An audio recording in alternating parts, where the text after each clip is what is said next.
बड़ा सुंदर प्रसंग है, ध्यान से सुनोगे। राजा प्राचीन बरही इन्हीं के प्रचेतागण पुत्र हैं। ये यज्ञ में सदैव तो देवर्षि नारद जी ने उस यज्ञ भोक्ता भगवान के प्रति अनन्य भक्ति नहीं तो सब व्यर्थ जीवन है। कहा देखो तुम जिन पशुओं की बलि दी वो सब आकाश में तुम्हारे शरीर छूटने का इंतजार कर रहे हैं, सब तुम्हें दंड देंगे। तब ये पुरंजनोपाख्यान सुनाया प्राचीन बरही को देवर्षि नारद जी ने। प्राचीन बरही ने कहा भगवान पूरा अभिप्राय नहीं समझा मैं आपके इस रूपक का, मैं कर्म मोहित जीव हूं, भला क्या समझ पाऊंगा। आपने कथा सुनाई कि पुरंजन पुरंजनी में आसक्त है और 9 द्वार वाले नगरी में रह रहा है, 5 फण वाला सर्प है, 10 महाबली सेवक है, ऐसे ऐसे आपने। नारद जी ने कहा ध्यान से सुनो, अब उसका भावार्थ जो अंदर है वो बता रहे। ये पुरंजन जीव है, अपने लिए 1 2 3 4 बहुत पैरों वाले शरीरों का संकल्प किया। 83,99,999 शरीर योनिया में, पसंद नहीं आया।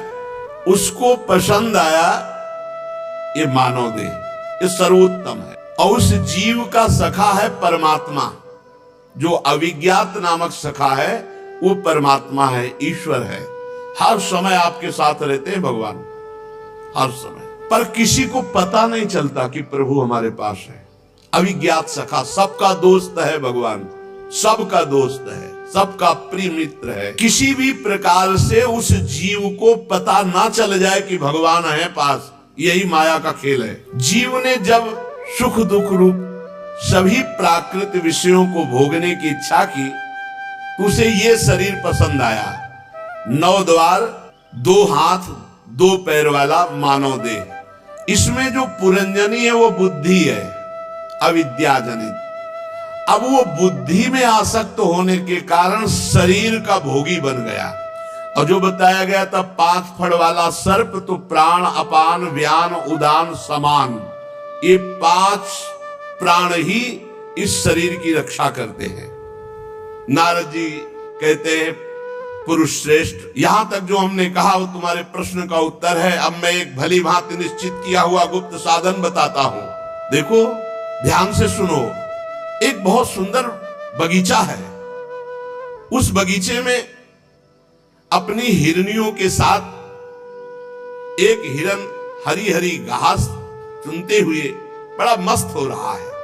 दूब के छोटे छोटे अंकुर चुनता है और आसपास हिरनियों को देखता है, उसे बहुत अच्छा लगता है। लेकिन महाराज, एक वृक्ष की आड़ में व्याध ने उन हिरन और हिरनियों पर पूरा निशाना लगा रखा है, और उस बेचारे को पता नहीं वो हिरनियों के बीच में मस्त होकर दूब चुन रहा है। महाराज थोड़ा विचार करोगे उस हिरन की दशा पर, जो अपनी हिरनियों के साथ हरी हरी दूब चर रहा है, भौरे गुंजार कर रहे हैं, ऐसी सुंदर वाटिका है और निशाने पे व्याध लिए हुए है, अब बस बाण छूटने वाला है। महाराज ने कहा कि मैं समझ नहीं पाया कि आप क्या कहना चाहते हैं। बोले वो हिरन तुम हो और ये पुष्प वाटिका तुम्हारा राज्य है और हिरनियां तुम्हारी रानी है और विषय भोगी हरी घास है और काल तुम पर निशाना लगाए हुए है। ये जो तुम यज्ञ आदि में अपना समय लगाकर भगवान से विमुख होकर खूब भोगों के भोगने में मगन हो, और ये जो भौरों का गुंजार सूत मागत बंदी जन जो तुम्हारा यश गा रहे हैं, ये भी किसी काम में आने वाला नहीं। काल शिकार में लिए हुए सबको बस बाण संधान की जरूरत है। तुम वो मृग हो जो अपने आप को भूले हुए और काल के शिकार में आ चुके हो। श्रवणेंद्री लगाए हुए सूत मागत बंदी जन तुम्हारा यश गाते हैं, उसके अहंकार में हो कि महाराजा आप तो ऐसे, आप तो ऐसे। अंतर्मुखी हो और भगवान श्री हरि की आराधना करो। ये कामी पुरुष जहां नहीं पहुंच सकते, वहां भगवान का नाम जप करने वाला जाता है। श्री हरि को प्रसन्न करो और विरक्त हो जाओ इन यज्ञों से भी और परिवार से भी और भोगों से भी। राजा प्राचीन बरही ने कहा, भगवान कृपा कृपा कृपा, मेरे तो ज्ञान चक्षु खुल गए आपके उपदेश से, इसीलिए सत्संग के समान न तुम मर्त्यलोक के सुख को, न देवलोक के सुख को और न मोक्ष के सुख को। तात स्वर्ग अपवर्ग सुख धरी तुलाए कंग, तुलनताय सकल मिली जो सुख लव सत्संग। थोड़ी देर देवर्षि नारद जी का सत्संग हुआ। राजा प्राचीन बर्री कहने लगे, कृपा कृपा कृपा, जो आपने उपदेश दिया मेरे ज्ञान चक्षु खुल गए। अभी तक मैं जिनको अपना उपदेशक गुरु मानता रहा, इन आचार्यों को भी निश्चित परम तत्व का ज्ञान नहीं है। ये मुझे कर्म में ही लगाए हुए थे। यदि इनको ये ज्ञान होता तो आज तक मुझे क्यों उपदेश नहीं दे देते। मुझे तो बड़ा संशय खड़ा हो गया था कि यही जीवन का परम लक्ष्य है, पर आज साधु समागम ने एक क्षण में सारे संशय काट दिए। श्री मैत्री जी कहते, विदुर जी, जब भक्त श्रेष्ठ नारद जी ने राजा प्राचीन बर्ही को ऐसा उपदेश किया और कहा श्रीहरि के भजन में लगो और अंतर ध्यान हो गए, तो प्राचीन बर्ही जी भगवान कपिल देव जी के आश्रम में गए और समस्त राजपाट आसक्ति सबको छोड़ करके एकाग्र मन से भगवान का भजन किया और भगवान के सारूप्य परम पद को प्राप्त हुए, सारूप्य मोक्ष को प्राप्त हुए। देवर्षि नारद जी के मुख से निकला हुआ ये भगवद यश पुरंजनोपाख्यान जो सुनेगा, मनन करेगा, उसकी भगवान श्री हरि में भक्ति हो जाएगी। यदि इस कथा को सुन करके और संसार चक्र से भटकना नहीं मिटा तो तुमने सुना ही नहीं।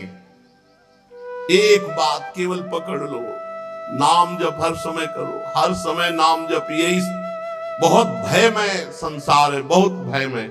हमारी प्रार्थना मान लीजिए जितना समय है इधर उधर छोटे मोटे कार्यों में मत, जो गृहस्थी के कार्य कर रहे हो भगवद अर्पित करो, नाम जप नाम जप। देवर्षि नारद जी ने क्या बताया, इतने बड़े याज्ञिक प्राचीन बर्ही जी, इतने बड़े याज्ञिक कि पूरे भारत भूमि में कोई इतनी जगह नहीं रह गई थी जहां यज्ञ ना हो। ऐसे कुशा तभी बरहसत इनका नाम पड़ा। नाम जप करो, ये जीवन का सार। उठते बैठते चलते फिरते खाते पीते सोते जागते नाम जप, और ये जरूर निश्चय कर लो कि मुझे भगवत प्राप्ति करनी है। इस निश्चय में बहुत बड़ी पवित्रता है। भगवत प्राप्ति करनी है, ये संकल्प करोगे, निश्चय करोगे, इसी में बहुत बड़ी पवित्रता है। ये आपको बहुत पावर देगी, बहुत सामर्थ्य देगी।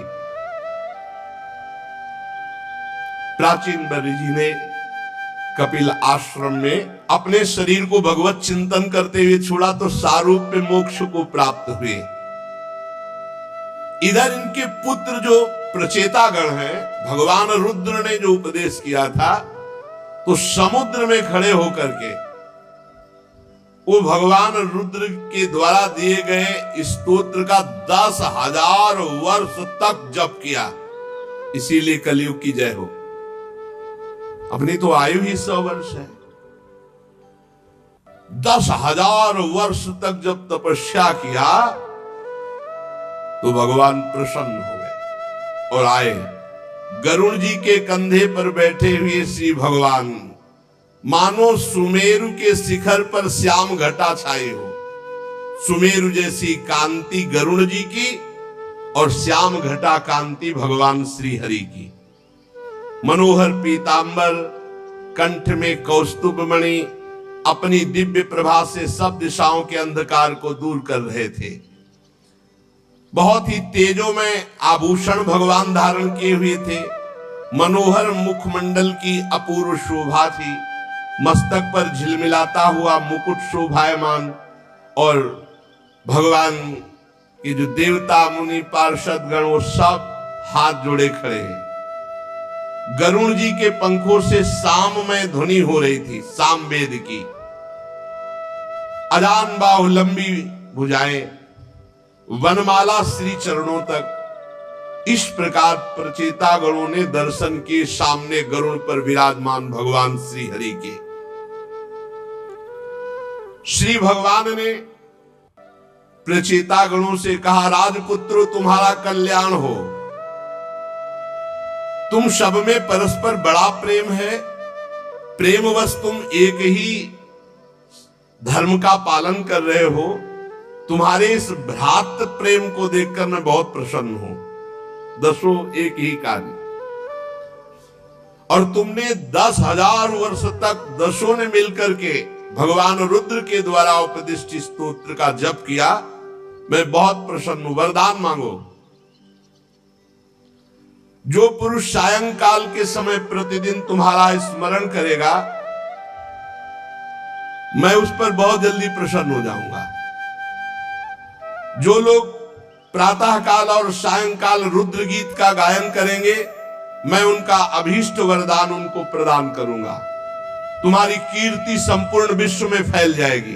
तुम्हारे एक बड़ा ही विख्यात पुत्र होगा, जो ब्रह्मा जी से किसी भी तरह कम नहीं होगा, और अपनी संतानों से तीनों लोकों को पूर्ण कर देगा। राजकुमारों, कंडु ऋषि के तपोनाश के लिए इंद्र की भेजी हुई परमलोचा अप्सरा से एक कमल नयनी कन्या उत्पन्न हुई थी। अप्सरा उसे छोड़कर स्वर्गलोक को चली गई थी, तो वृक्ष के सानिध्य में उस कन्या का पालन पोषण समस्त वृक्षों ने किया।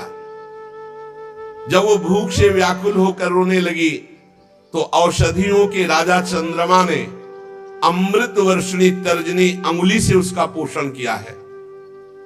तुम्हारे पिता मेरे को प्राप्त हो गए हैं, भगवान ने बताया, क्योंकि ये तो यहां 10,000 वर्ष से तपस्या कर रहे हैं, और प्राचीन बर्री जी नारद जी के उपदेश से भगवान को तुम्हें जो आज्ञा की थी संतान उत्पन्न करने की, अब तुम जाओ उस लड़की से ब्याह करो जो ब्रह्मलोचा अप्सरा की कन्या, जिसे चंद्रमा ने अमृत पान करा के जीवित रखा और वृक्षों ने पालन पोषण किया।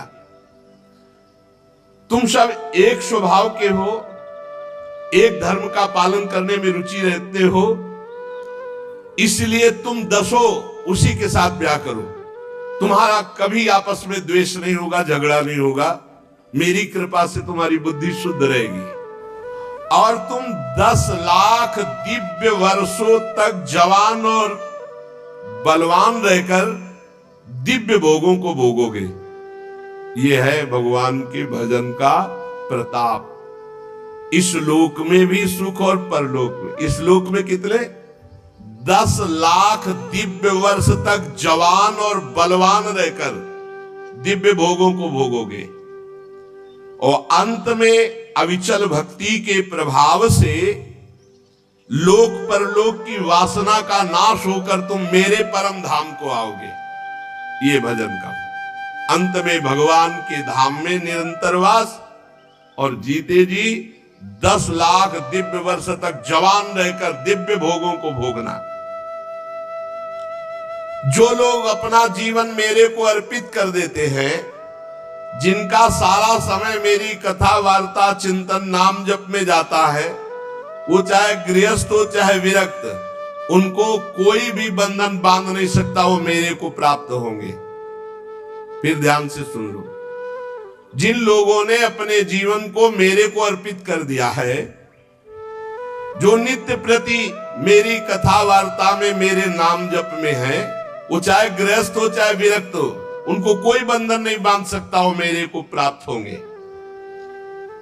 जो मेरे संतों से प्रेम करता है, उसे मेरी लीला कथा सुनने को मिलती ही है, और जो मेरी लीला कथा सुनता है उसे कभी शोक मोह नहीं होता, नया ज्ञान उत्पन्न हो, रोज नया भगवत प्राप्ति का उत्साह। भगवान के दर्शनों से प्रचेता गणों के हृदय का त्रिगुणात्मक मल नष्ट हो गया था। सतोगुण रजोगुण तमोगुण का प्रभाव खत्म, त्रिगुणातीत अवस्था। वो हाथ जोड़कर दसो श्री हरि से इस प्रकार बोले, जो आपकी शरण ले लेता है उसके सारे क्लेश आप दूर कर देते हो। हम आपको नमस्कार करते हैं प्रभु। वेद शास्त्र आपके उदार गुण और नामों का निरूपण करते हैं। आपका वेग मन और वाणी के वेग से भी बढ़कर है। आपका स्वरूप सभी इंद्रियों की गति से परे है। हे हरि, हम आपको बार बार नमस्कार करते हैं। आप अपने स्वरूप में स्थित रहने के कारण नित्य शुद्ध और शांत है। मन रूप निमित्त के कारण हमें आपसे ये मिथ्या द्वैत भास रहा है।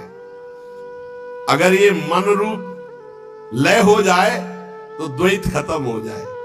वास्तव में जगत की उत्पत्ति स्थिति लय के लिए आप माया के गुणों को स्वीकार करके ब्रह्मा विष्णु महादेव रूप धारण करते हैं। हम आपको नमस्कार करते हैं। आप विशुद्ध सत्व स्वरूप है, आपको नमस्कार करते हैं। आपका जिसको ज्ञान हो गया वो संसार बंधन से मुक्त हो गया। हे महाभागवतों के प्राण प्रिय वसुदेव नंदन भगवान श्री कृष्ण, मैं आपको नमस्कार करता हूं। आपकी नाभि से ब्रह्मांड रूप कमल प्रकट हुआ। आप कंठ में कमल कुसुमों की माला धारण करते हैं। आपके चरण कमल के समान कोमल है और आपके नयन भी अरविंदाक्ष। इसलिए हे कमल नयन, हम आपको नमस्कार करते हैं। आप कमल कुसुम के केसर के समान स्वच्छ पीतांबर धारण किए हुए समस्त भूतों के आश्रय स्थान सबके साक्षी है। हे भगवान, हम आपको नमस्कार करते हैं। प्रभु, हम पर बड़ी कृपा हुई कि आप प्रकट हो गए। अमंगलहारी मंगल भवन प्रभु, दीनों पर दया करना समर्थ पुरुषों की ऐसी कृपामयी वृत्ति होती है। और जो दीन जन एक बार आपको पुकार कर कह दे कि प्रभु मैं आपका, तो आप स्वीकार कर लेते कि ये हमारा है और आप उसका सतत स्मरण करते हैं। एक बार जो प्रभु से कोई कह दे कि हे प्रभु मैं आपका, तो प्रभु ये स्वीकार कर लेते कि ये हमारा है और प्रभु उसका सतत स्मरण करते हैं। इसी से जो आज चर्चा की, आश्रित जनों का चित्त शांत और आनंद में रहता है। फिर हम रुक गए। सुनो फिर वही बात। प्रभु आपकी दीन जनों पर बड़ी कृपा है। आप समर्थ, आपको एक बार जो कह दे कि हे प्रभु मैं आपका, तो आप उसको ये स्वीकार कर लेते कि ये हमारा है और इस प्रकार सतत उसका स्मरण करते हैं। इसीलिए आश्रित जन आनंद में रहते हैं, उनका चित्त शांत रहता है। कोई चिंतन नहीं बनता कि हमारा कल्याण कैसे होगा, हमारा हो गया कल्याण, हम तो श्री जी के हैं। आप तो क्षुद्र से क्षुद्र प्राणियों के भी अंतःकरण में अंतर्यामी रूप से विराजमान है। फिर जो आपकी उपासना करते हैं, आप उनसे दूर कदापि नहीं। प्रभु हमारे पास है, हर समय है। बस नाम जप करो, अनुभव में आने लगेंगे। हे जगदीश्वर, आप मोक्ष मार्ग दिखाने वाले और स्वयं पुरुषार्थ स्वरूप है। पुरुषार्थ स्वरूप है। भगवान ही परमार्थ का पुरुषार्थ बनकर के साधक से साधना कराते हैं। ये जब अनुभव हो जाएगा तो अहंकार नहीं रहेगा। रोज कथा सुनने से नवीन नवीन बातें मिलती हैं, जिससे हमारा मन उत्साहित होकर भगवत मार्ग में लग जाता है। और यही अनेक जन्मों के पुण्यों का फल समझ लीजिए कि हमारा मन प्रभु में लगने लगे, हमारा जीवन भागवतिक हो जाए, हम अध्यात्म मार्ग के पथिक बने। शेष चर्चा आगे। श्री राधा वल्लभ लाल की।